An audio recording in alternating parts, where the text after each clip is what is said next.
Brian, go ahead. Yeah. Well, thanks, Earl. Hi, everyone. I am Brian. Really excited to be doing this, the fifth session of this Family Matters workshop. I was here for the first one, and it's good to meet everyone again. So just a little bit about myself. I am a marriage and family therapist here at Chinatown Service Center. Um, I do outpatient work, mainly working with adolescents, families, couples, individuals. So I actually am trilingual. I speak English, Mandarin, and Cantonese. So just a little bit of my background. And this might help us to understand the topics that we're going to cover later. I was born in Canada, and then I grew up in Hong Kong, and I spent half of my adulthood in California. So for some people, they might refer me as a third culture kid, and so then that really shaped my worldview, my culture, and the way that I relate to different contexts. And I'm excited to share a bit more about my family later, and I'm excited to also learn about your families and the way that you've been parenting your children. So I'm going to pass it to Shawan to introduce yourself. Hi, everyone. Very nice to see everyone again. Well, I in case you are the first time or you already been here several times, bear with me. I'm Xiaowen Li. I'm an associate professional clinical counselor at Chinatown Service Center. Um, I specialize in teen and kids, and this is the population I love to work with. Of course, in Chinatown, we also work with adults or elders, but this has been my passion and my specialty, work with families, parents, and teens and kids. And unlike Brian, I'm pretty simple. I grew up out in Taiwan. I came to the US to pursue my education and end up getting married and stay here. So I would be considered a first generation immigrant. But my husband, my in-law side, that will be the second generation already. So there is a lot of culture and a different kind of family culture thing that I experienced as I was in Taiwan, and then when I was in the US as a student, now as a citizen. So it will be a very interesting discussion with everyone today and share the experiences.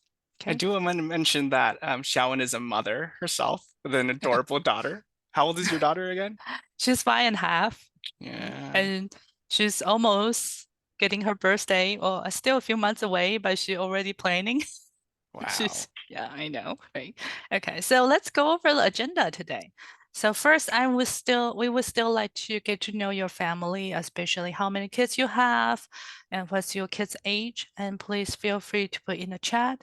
And the reason we're asking this is by knowing your kid's age, we are able to kind of tailor our information a little bit to more fit into your need or what kind of information you will want to know.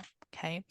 And today, we are going to do this workshop a little bit different. We are hoping, in the past, it's mainly the facilitator talk about the information, right? But today we are really hoping put it as a group discussion to talk about rules, rituals, math. And by talking about those things, um, many parents might have this question: what are those things? Why are we talking about this?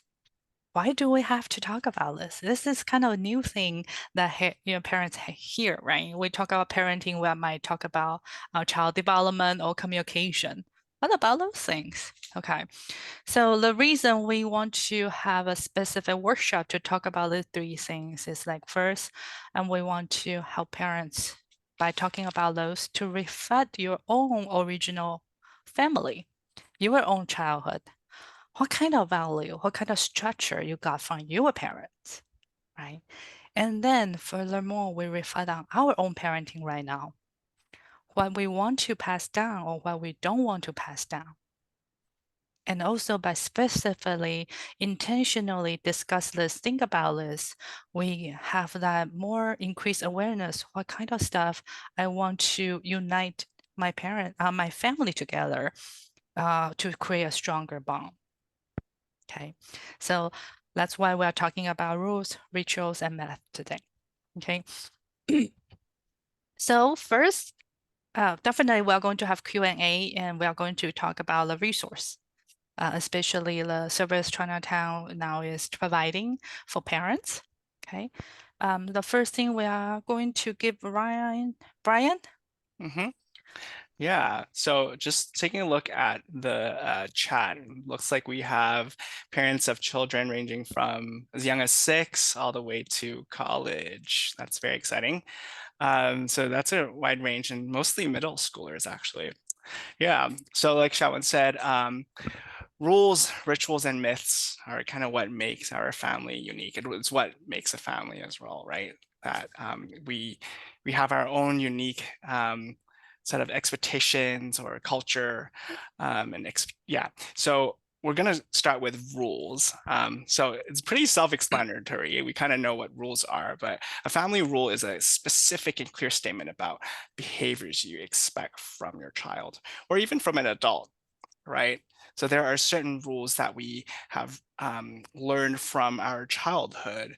And for me, one of the things that is a big no in our family is you cannot wear shoes at home. Indoors.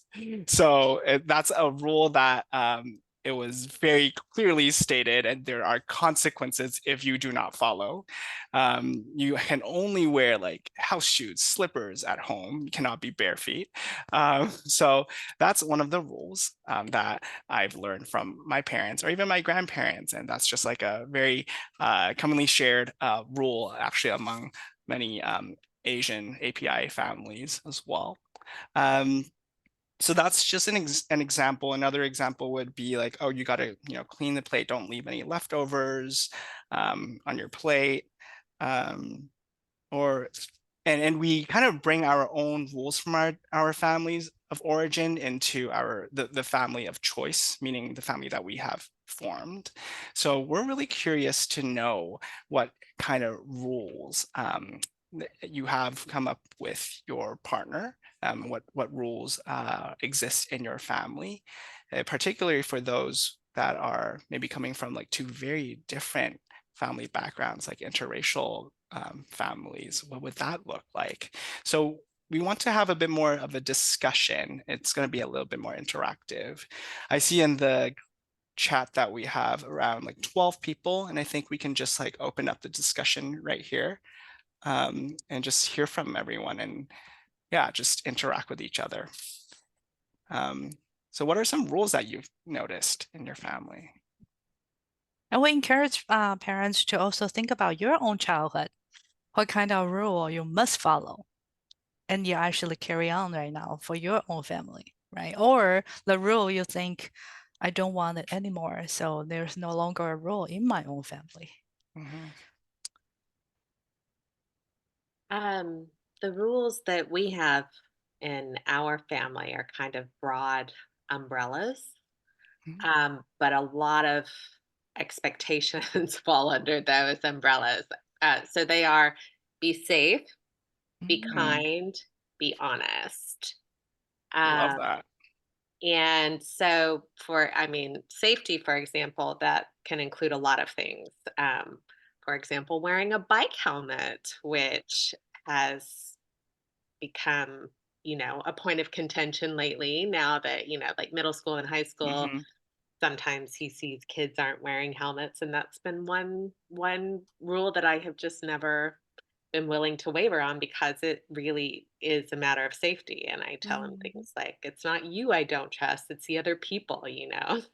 Of course you're not going to plan on having an accident, but Mhm. you know you never know if you're going to get hit by a car or the sidewalk jumps up and suddenly you fall off your bike or your skateboard. So anyway, those Absolutely. are our big three rules, but there are a lot of things that can fall, like there's a lot of expectations that fall under each Mhm. of those umbrellas. So be safe, be kind, be honest. Hmm. And so is that something that you came up with your partner, or is that something you've retained from your family of origin?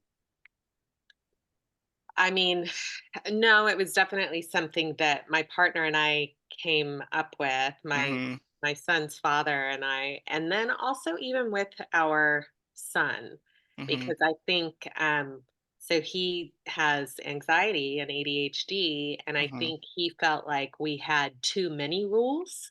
Mm, Um, but the rules had to be different than expectations, you know? So for Mm, example, for him, an expectation was something he said, personal hygiene, for example, like that's an expectation. Like he explained to us that he didn't need a rule because he knows that that is something he has to do. Like there's an expectation for that. But mm-hmm.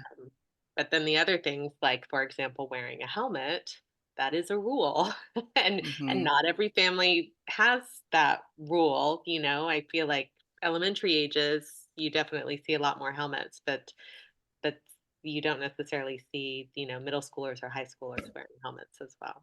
So, Yeah. Safety first. Safety is super important. yeah. Yeah. So if you would like to share, feel free to unmute yourself or even type it in the chat.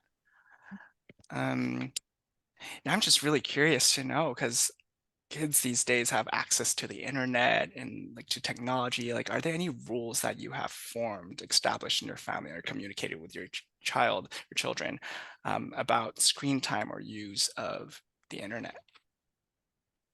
That's just an open question for everyone.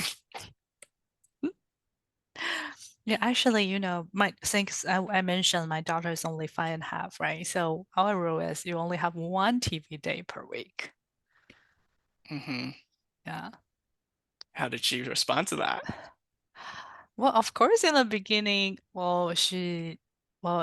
she's so young, right? She doesn't know whether that's a good or bad thing, right? Hmm.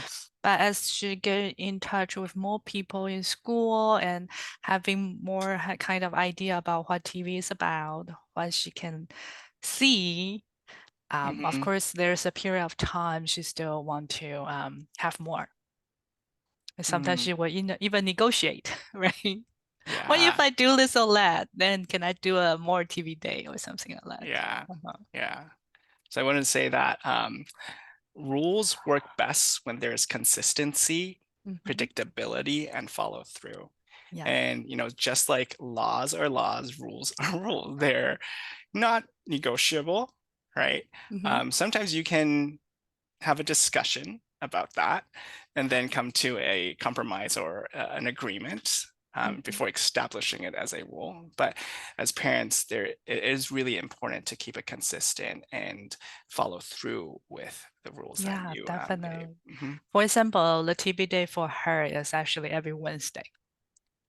And Mm. that definitely has been a battle for a while in the past. But like Brian said, right, consistency is very important. After a while, she definitely learn there's no way to argue it. But of course, we also do some compromise too. For example, like you become a treat for her if she knew what kind of way she can earn extra time, Hmm. right? But the Yeah. rule is rule. We still have only Wednesday and very special circumstance and what she did really outstandingly or the way she really earned her extra TV time, then we can still do that too. Hmm. Yeah. Yeah.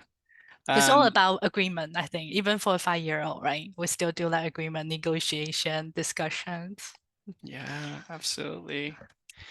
This parent, Tamami, and she said in the chat that the battle of screen time is real. Definitely. Definitely is, especially when they compare their screen time with their friends, right? Like, why Mm. can they be on the internet or why can they play that game and I can't, right? And so there's a lot of negotiation there. Hmm. And actually, I also think about pandemic. Because Hmm. of the pandemic, we actually have a new rule. Everyone, when you got home, the first thing is wash your hands. Hmm. I wonder, parents, do you have any new rules because of the pandemic or because of the environment change? Yeah.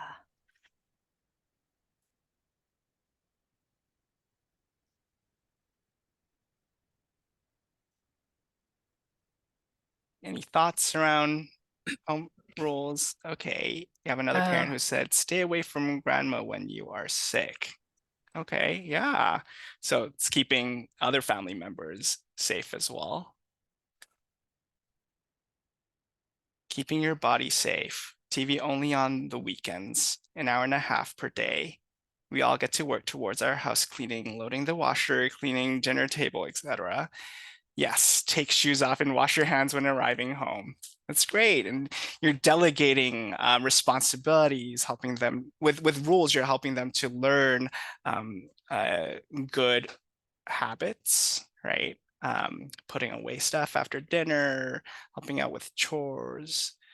And in some sense, that's helping them to build independence as well. I love these answers. Anyone else?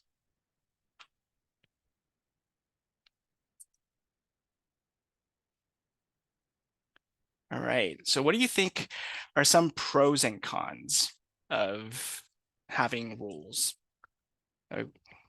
What are the purposes of rules?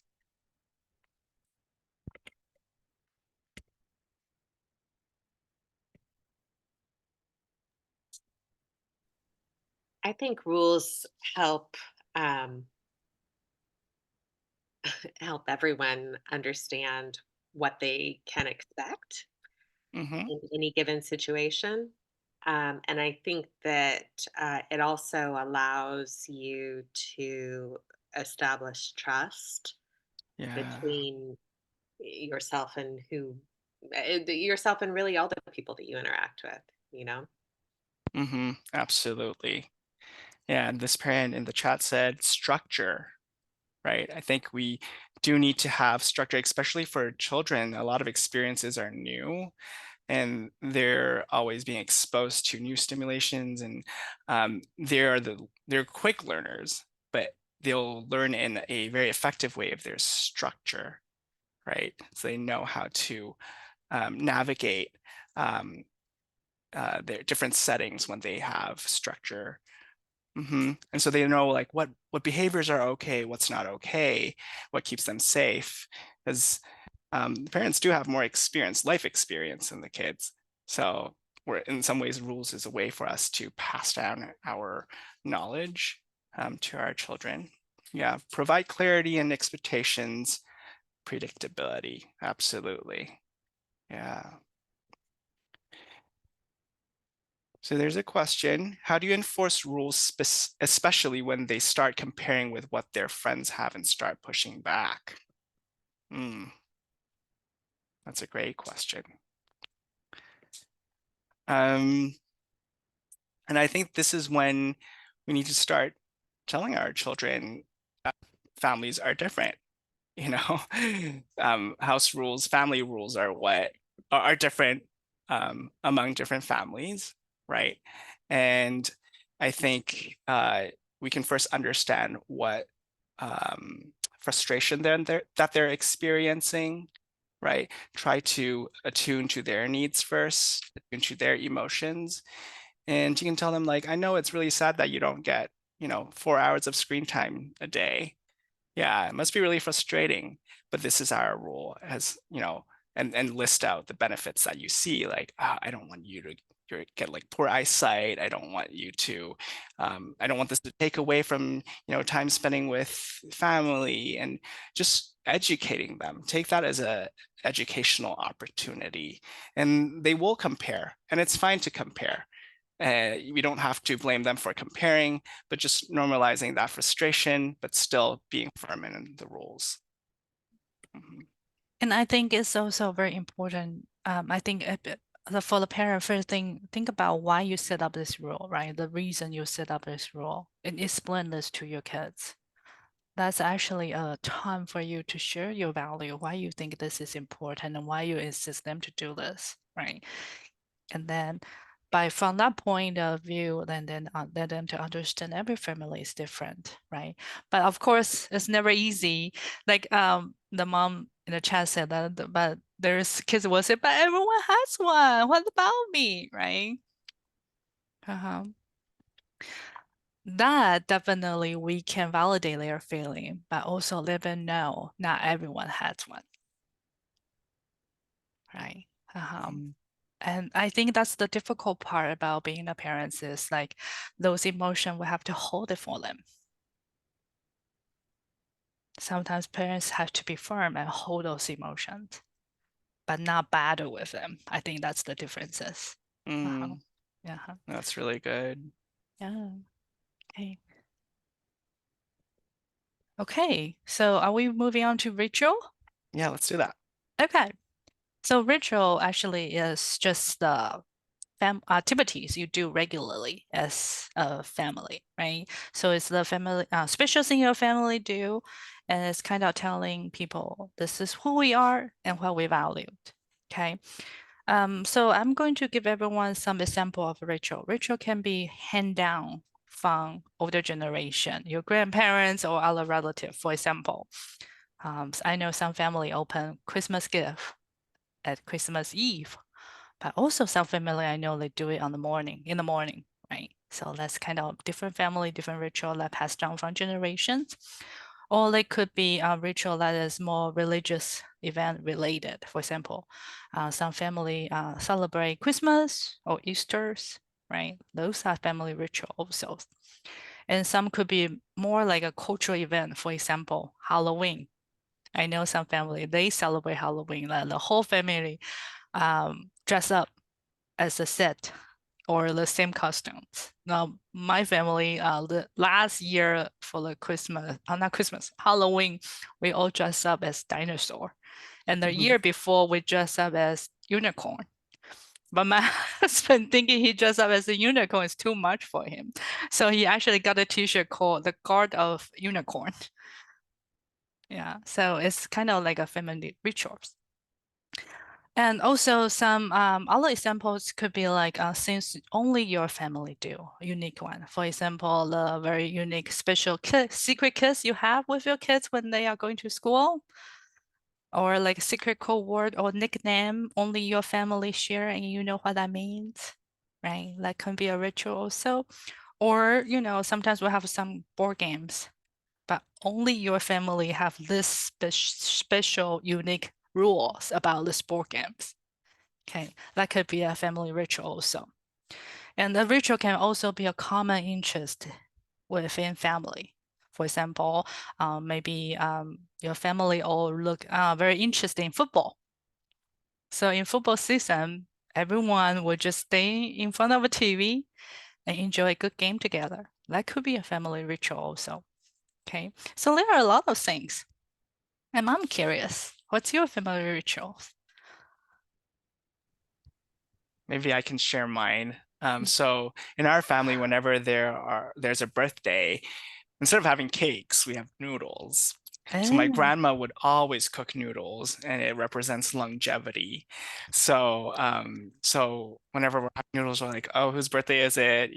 We kind of know. And my grandma's has like a calendar with everyone's birthday on it, and she remembers all of it. We never miss a good noodle meal when there's a birthday. wow, that's such a nice family ritual. And when you think about it right now, I wonder how you feel, Brian.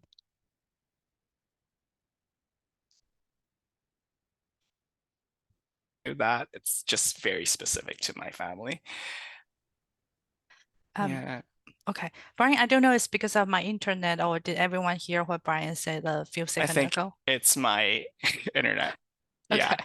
I Uh-huh. was saying that I do feel special Uh-huh. because not all Chinese families would do that. So it's very unique to our family. And I really cherish that because that bonds our family together. Even if we have family members that are living in other, countries or cities that are far away, and we still just like eat a bowl of noodles together. Mm. Mm. And you become a special meanings, right? Mm-hmm, mm-hmm. Yeah.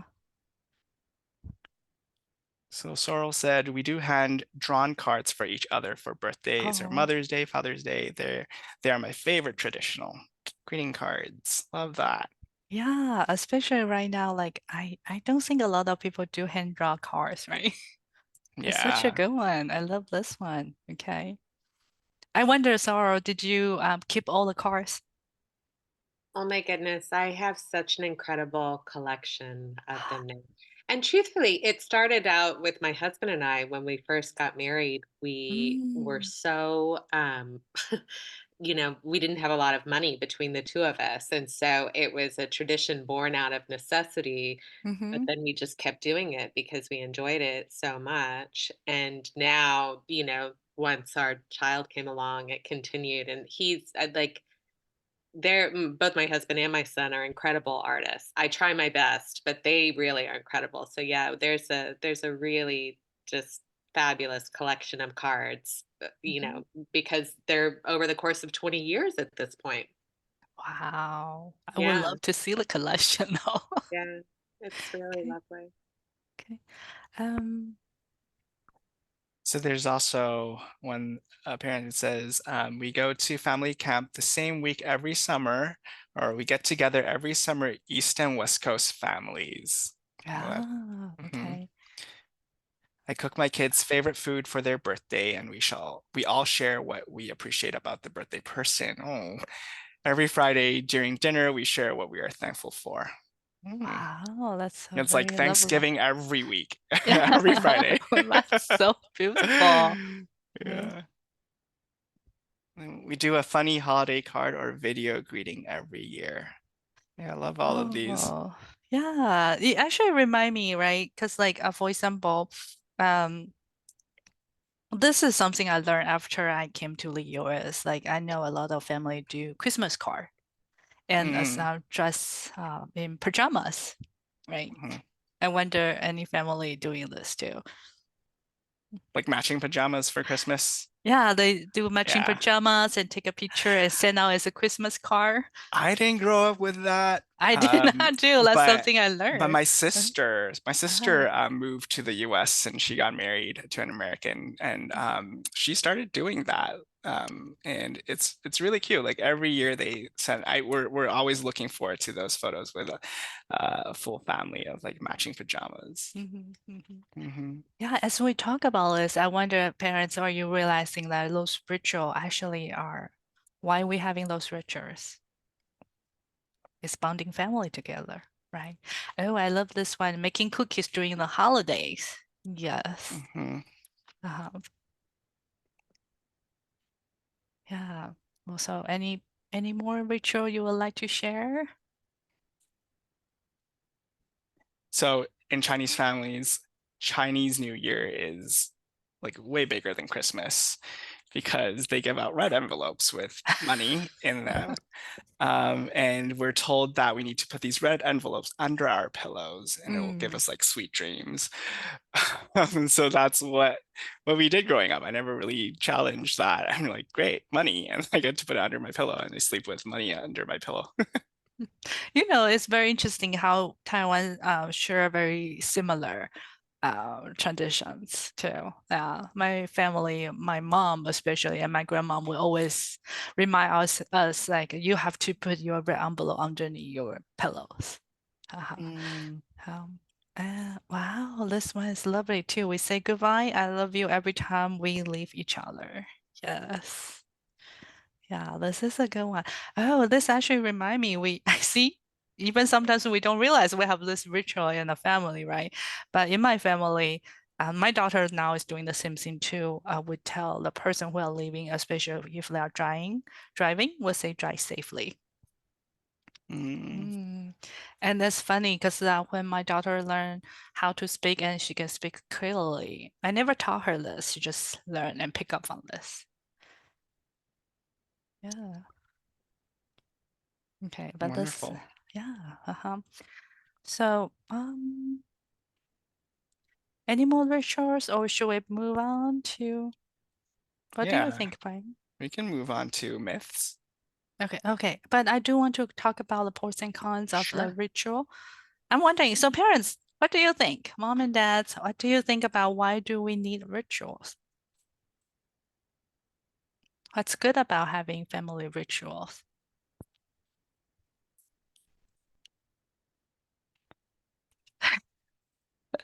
Connecting. Yes, yes. Yeah. Mm-hmm. Uh-huh. So if you think about what we just mentioned, or when you are sharing those family ritual rest, connecting, having the memories, right? We actually our body naturally feeling relaxed, and we having smile on our face, right? So those natural rituals are actually helping us to bond together, right? Routines that are predictable make kids feel safe. Yes, right on point. Okay. Give them a sense of identity. Absolutely. Okay. So, yes. So, family ritual actually give our child a sense of security, identity, and belongings. Okay. So, parents, you are all right on the point. And also, they actually help to comfort the kids, especially when the environment are changing. For example, if you have that ritual of reading bedtime story before they go to sleep, right? And the environment changing, you might visiting family relative or you are doing camping, the environment are unfamiliar, but that ritual actually help you to comfort your kids. And they also know what you are going to do, what they are going to do, and feel a sense of safety, right? Yes, give them a sense of identity. Perfect. And the other thing is like it actually help our kids to feel that this world is a safe place and a predictable place. And this is also especially important when there is an uncertainty change in your family. For example, maybe a family separation, or when you are moving, right? Or if a family are experiencing certain trauma events, right? And family ritual actually help kids to feel safe and predictable. And ritual actually also like of what I just mentioned, it actually really strengthen, create a strong bond and help you to create happy memories together. But that being said, what do you think it become cons? What kind of situation family ritual might become cons, a bad thing? It can become a bad thing, right? Oh, okay, I see. It said bad if a ritual is lost, like when I can't read a bedtime story anymore. Good question. Some ritual can change as the kids get older. Yes. So I think this two questions can connect to each other, right? As kids get older, their needs might be different, right? So maybe they don't need a bedtime story anymore. Or maybe we have a Sunday dinner all together as a family ritual, but as kids get older, they want to spend more time with their friends. And when you reinforce that family ritual, it become a rule and a rule they don't like. So it's supposed to bond your family together. Now it's not serving the function, it's breaking your family, right?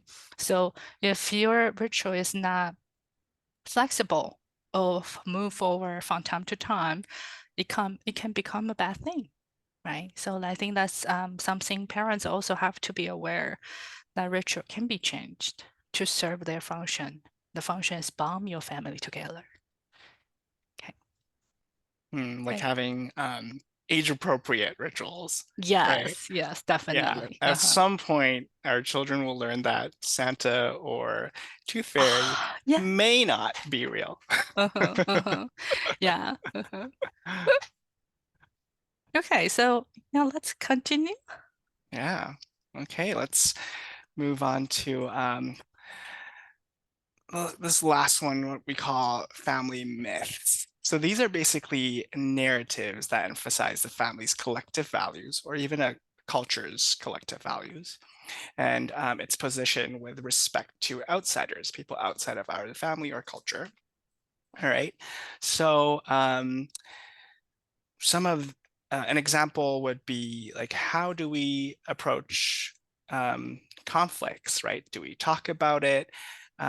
So for my family, the myth is if a conflict doesn't get, so a conflict, first of all, cannot be spread outside of the family because it's shameful. And we don't hold grudges overnight. So that's a myth that we all believe that. Like if we don't talk about it and if we sleep on it the next morning, everyone will pretend like nothing has happened. So that's a myth. Another example of a myth is maybe gender roles or how we deal with emotions. Like growing up, I have family members that would tell me like, oh, you're too sensitive, or boys can't cry. So these are kind of like myths that we have learned, whether it's from culture or came from, passed down different generations. So myths sound like it carries more of a bit of a negative connotation, but it's basically just a belief system, narratives that we have opted into, that's unique to our family. Yeah. Sharon, do you have any myths that are in your family? Definitely a lot, I would say. Like you mentioned the gender role, right? How girls should behave, what kind of education, like what kind of major they should have, right? Or one thing, I don't know, Brian, did you mention this one? The elders are always right. Never talk back to your Yeah. elders, right? Elders Yeah. are always right. And also, whatever parents, especially elders do, they are do it out of love. So you should just accept them. Right. Right. Yeah. Like, oh, we're being hard on you. Because we I, love you. because we love you. Yes. Mm, Yes. So a lot of things are, covered or explained through the lens of love, right? This is harsh love.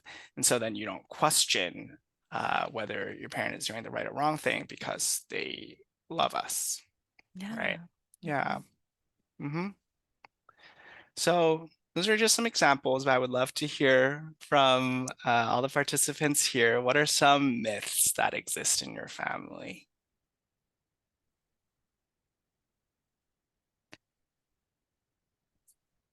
I think this one will be a little bit more challenging and It's difficult a to bit think about. abstract, isn't it? Yeah, yeah. Yeah. One Yeah. and another one I think we talk about the other day is another myth would be like if their family is like all science or all athlete, they're expecting their kids to be an athlete also or a science Right. also, right? Right. Or if there's like a family business, right? It's almost like Mm, an unspoken expectation that, oh, my child should inherit or continue mm-hmm, the family business, mm-hmm. right? Hmm. Yeah. So these narratives could be spoken or unspoken, you know. It's something that we just pick up and we just opt into. And maybe later on in our lives, we would challenge them or start thinking like, oh, is this right? Especially when you start, when you like get, when you join with another person to start a new family, or Mm, when I like moved to college, right? I realized like, oh, so there are some belief systems that my family carry, and it might not be true to all families. It has its own values, but um, it's it's not shared among all families. Actually, it remind me, yes, one of the thing my dad actually quite often talk about is my last name is Lee, the Lee family. We don't participate or we don't talk about anything politic. Mm, mm-hmm, mm-hmm, And the funny, so and we are kind of like in a way think, oh, that's a taboo in the family, and we shouldn't care about those things. mm, And mm, funny thing is, my husband's side of family, they are so into it, and they think everything actually is about politics. mm. Yeah. Mhm. And talk, what would be the risk of talking about politics in the family? My dad would say, no, that's not what we do. Oh, so was there an explanation? No, of course not, right? So it becomes something, oh, we just can't. Mm, But it's we something never know taboo, why. right? We never know why. Yeah, Mm, yeah. Yeah, in my family, like we don't get to talk about changes in our bodies when we go through puberty. It's just mm-hmm, not something that we talk about in our culture, mm-hmm, right? We mm-hmm. stay away from that topic, right? My dad would simply say like, don't do the things that you're not supposed to do. So I'm like, what are you What? referring to? Right. So that's how I picked up that, oh, that is taboo. I'm not even safe to have that conversation if I'm questioning my experiences. Mm-hmm. Yeah. Any other myths? I'd love to hear from some parents.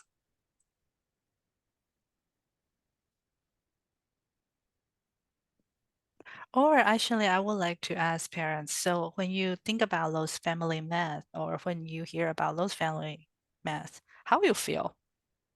and how you think a kid would feel. I, it's I'm not sure that we have. I mean, I'm sure we do have some myths. I just can't think of what they might be at this point. But I do generally like the examples that you and Brian have given. I feel like in our family, we talk about everything. Like there's nothing that's off limits, and I feel like because we have an only child and he's got two parents that he can speak to, he's basically from the time he could talk, he's always challenged everything that we've ever Mm, said to him. So I'm not sure that we ever really had a chance to evolve any myths in that way. Um, but again, maybe yeah. I'm just not really Yeah. thinking. And maybe the word myth could be a little misleading, right? Maybe it's like a narrative that exists in your family that like you can be transparent and safe to open up about everything with people, right? Mhm. Right, And they right. might learn that, oh, this is very unique to my family, whereas like in Brian's family, he doesn't get to do that. Yeah, well, that's exactly what I would think. I mean, I was so my husband is British, and certainly his family, meaning his parents, there are things that they do not talk about. Mm, And so from their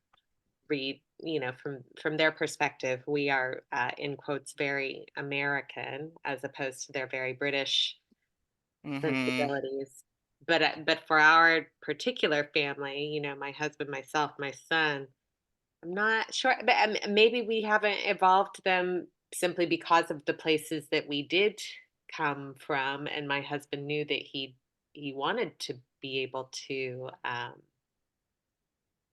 challenge mm-hmm, any of the things that he questioned as he was growing up. I'm not sure. mm, yeah. I just want to take a look at the chat as well. Parent says, I'm trying to break some myths that I grew up with that were negative. Yeah, sometimes we do pick up a lot of myths that were negative, and we're still kind of in that process of deconstructing or challenging what we've learned. Another parent said, restrictive feelings, perhaps confusion. Um, restrictive feelings. Can you Yeah. elaborate a little bit more on that? I think this parents is answering the question I asked how they feel or how their child would feel Ah, those myths. gotcha. Yeah. Yeah. Sometimes myths might have a negative impact. It might feel restrictive, so that's a drawback of having a myth that's being unchallenged. Hmm. Aaron says, I sometimes feel like I let my uncles down, but it is not a feeling I will pass down. In our family, there is a restaurant Mm, business. Okay. yeah, definitely. Yeah. Mhm. Um, we shouldn't feel that way, right? But somehow we feel that way because it's a family business. Yeah, that Mm-hmm. definitely is real. Uh-huh. Yeah. Hmm. Yeah. Maybe you have to like help out at a family business after school, Hmm. right? And you're Hmm. like, why can't I hang out with my friends? Hmm. Or I'm actually have different interests, but I have to take over the family business, right? So Yeah. like Angela said, the restrictive feelings. Hmm. Mhm. Okay. So question, are superstitions also considered myths? Yeah, could be. And I think we all have very different definitions of what's superstitious as well, Mhm. Mhm. right? And so Yeah. in our family, like what is considered superstitious? And within those superstitions, what are considered myths, right? And we kind of sometimes grow out of them, Mhm. right? When we are being exposed to um, more experiences, then we start questioning like, are do I choose to believe in these superstitions or these belief systems anymore? Mhm. Mhm. So another question is, how do you distinguish myth from religion? Because sometimes religious teachings dictate what's right and wrong. Yeah. Hmm. This is actually a very great question, right? Because this is actually the question I was going to ask parents. What do you think we have math?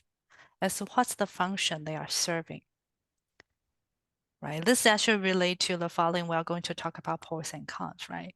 So let's Mm-hmm. think about the math, the function of the math, what it's supposed to do, and why it become a math, right? It's actually pretty similar as religious teaching, right? There's a very distinguish what's right or wrong. Mm-hmm. Mhm. Yeah, I think like another parent who said like it could be restrictive, right? If we're just being told what's right and wrong without really having much like critical thinking, or if there's no room to even challenge or to think more deeply about, because this is just what's expected of you, right? Then that could feel a little restrictive, right? I'm not saying that, not placing value on whether it's right or wrong, but whether there is even room to consider that, right? Yeah, yeah. Hmm. So what do you think why there is family math? What they originally want trying to do but become a math?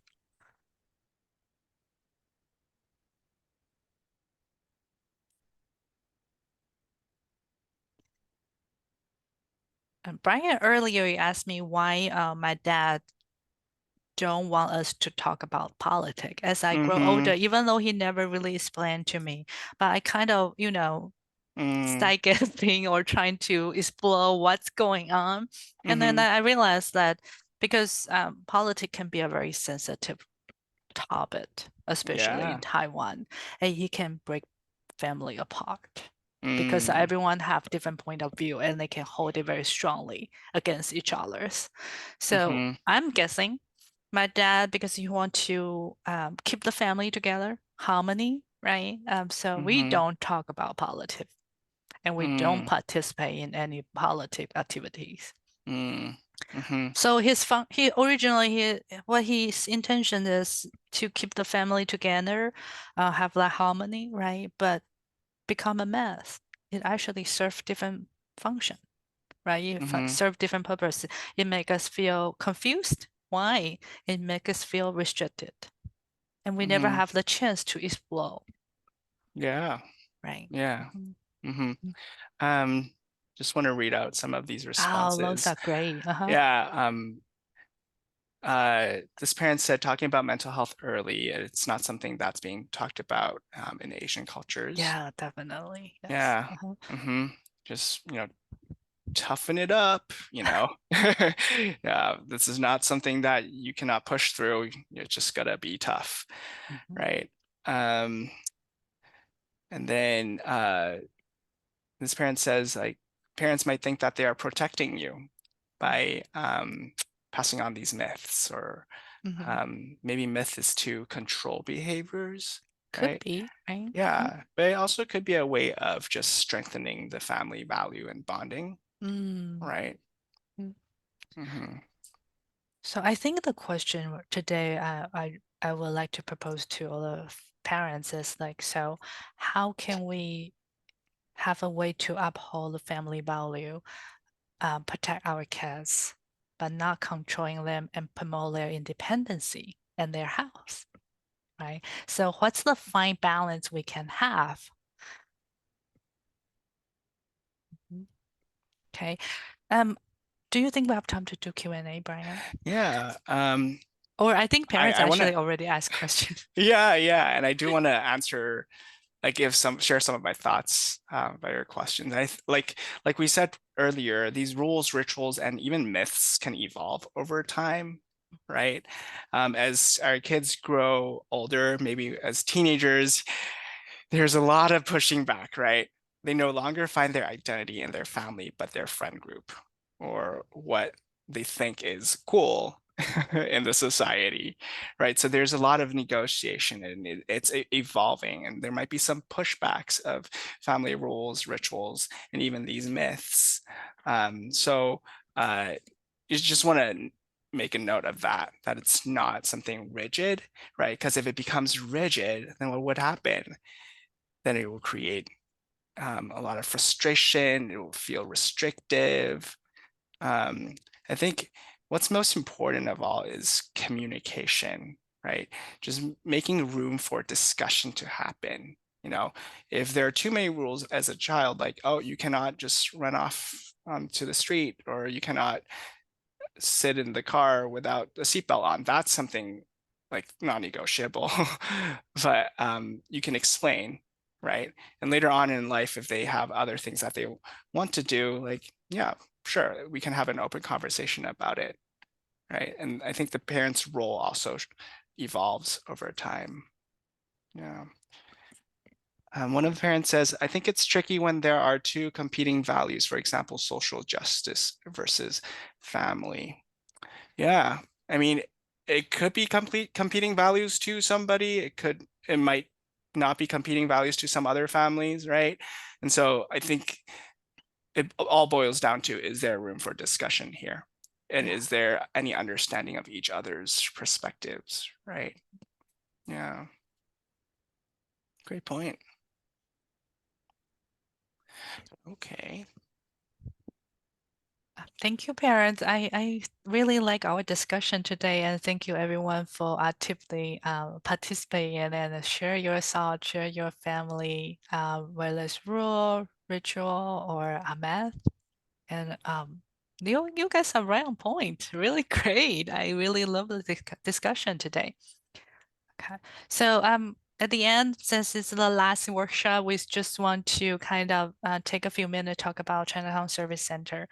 The service we offer, we have outpatient therapists. We also, for the outpatient, we have child and family, couple therapy, individual therapy, and we also have a parenting workshop and support group.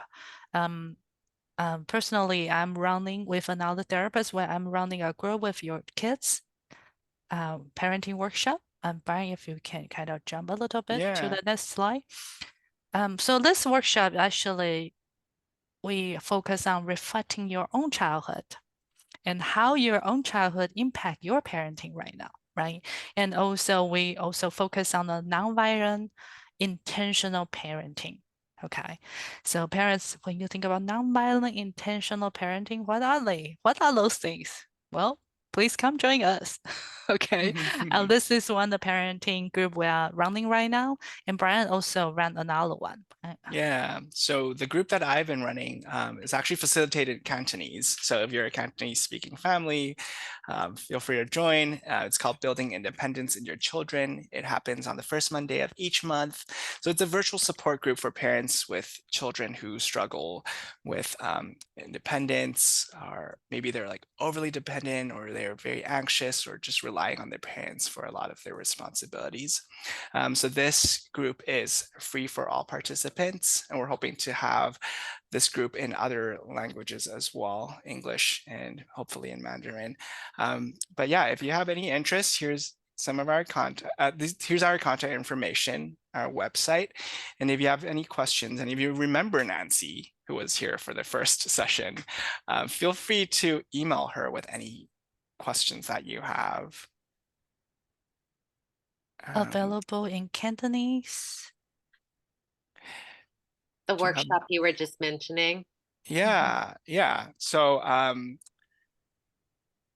The feel- one Brian running right now is in Cantonese, mhm. and for the Grow with Your Child, that one will have one in Mandarin and one in English, but so far no Cantonese. But maybe we can have one, Brian. Yeah, maybe. Well, Yes. I was just asking because it seems like your target audience would best be met if or at least, for parents within South Pasadena, I that see. it might be helpful if it was if there was a translation for the workshop flyer that was available in the language that the Gotcha. is happening. That's all. Because that's Yeah, the sort of thing that we can include whenever we send out the recording of this video. Oh, sure. We'll look okay. into that. We would love Yeah, to translate all of our flyers and open it up to all the parents. okay. Yeah.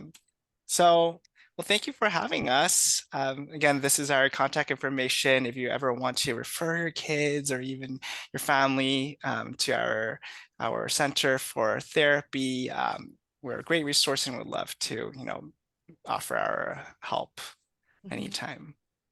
And Yeah. thank you, everyone. Yeah, It's thank you so much, Brian and Shawen. And thank you everyone for joining us for this entire series. The recordings are available. Kristen has been emailing them out to all of the people who registered, and they're also available on the High School PTSA YouTube channel. So, anyway, keep an eye out for that. And thanks again to everyone who joined us this evening. and happy Mother's Day, everyone. That's right. Happy Happy Mother's Mother's Day Day. to you too. Okay, bye All right. everyone. Bye bye. Good night.